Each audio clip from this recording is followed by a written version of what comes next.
2NURFM News for our sponsor, Tile Warehouse Warners Bay. Open 7 days for your convenience. It's 2 o'clock. Good afternoon. I'm Belinda De Lasheras with 2NURFM Hunter News.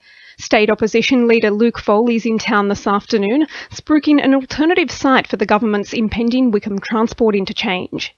He's throwing his support behind calls to use the store, insisting the iconic site will enable increased parking space and better access into the CBD. Luke Foley says it's a case of the government snubbing our region yet again. The government's 30 priorities for the state released, not a single mention in that document of Newcastle or the Hunter. I mean, it's an insult to the second city of this state, Newcastle, that the government can't even have a single priority for Newcastle or for the Hunter region. Old firefighting chemicals from Williamtown's RAF base have been discovered in groundwater just 4 kilometres outside the site boundary. The Environment Protection Authority and Department of Defence are continuing studies of the area, preparing to table findings for the public as changes occur. Port Stephens Mayor Bruce McKenzie says analysis should be a top priority. Better late than never, but fair dinkum. They better get off their backside, the Defence Department, and make sure all tests, all studies, the people that know what they're doing are looking into this problem, because it's escalating. The people are more fearful as each day goes by. Police and corrective services have teamed up for a 2-day monitoring operation targeting multiple electronic devices owned by registered child sex offenders. Around 35 specialist officers from the Sex Crimes and Child Abuse Squads, part of Strike Force Rannoch, detected more than 18 breaches of the Child Protection Act, arresting as many as 14 people.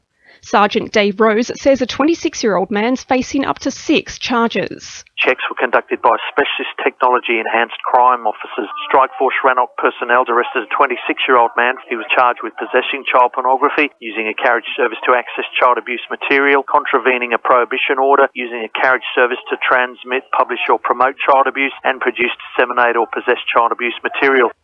Newcastle residents have until the end of the day to provide feedback on the city's CBD renewal project as the 6-week consultation project comes to a close.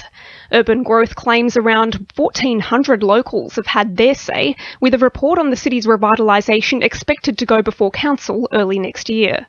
Residents wanting to give their feedback should visit the Revitalising Newcastle website.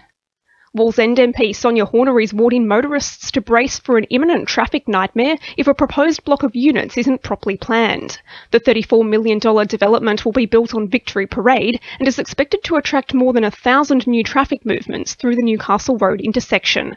She says it's up to the RMS to ensure commuter safety. I'll be calling on Roads and Maritime to make sure that they look at good planning to mitigate the 115 traffic movements per hour, and that's going to have to be carefully managed, and that will be up to their engineers to ensure that they do the best job possible, because I don't want to see commuters inconvenienced by the new accommodation.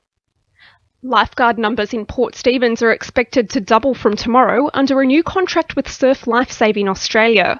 1 Mile, Barooby and Fingal beaches will be kept safe by lifeguards 7 days a week from 9 to 5.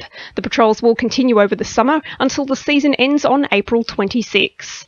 In finance, the All Ords is up 40.8 points at 52.12 and $1 Australian dollar is buying 71.94 US cents. Sport, thanks to our sponsor, Warners Bay Sports Club. The Jets may have landed on a new striker, 30-year-old Serbian import Milos Trifanovic.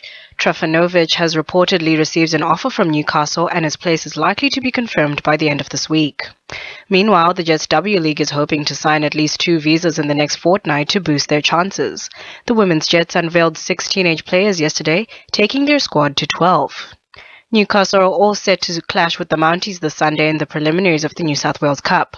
Coming off the back of 2 wins against the Panthers and the Sea Eagles, the Knights have their sights set on the grand final. And in their last Mounties encounter at Hunter Stadium, they won 32-22. Hopes are renewed for a Newcastle netball team as Netball Australia considers expansion into the Trans-Tasman Championship. Chief Executive Kate Palmer says it's early days, but with their Commonwealth Trophy history, Newcastle has a strong shot in the top flight. The New South Wales Swift have already announced they'll take on Perth's West Coast Fever at Newcastle Entertainment Centre next June. That's sport. I'm Tandi Chindo. 2 RFM News Time is 2:05.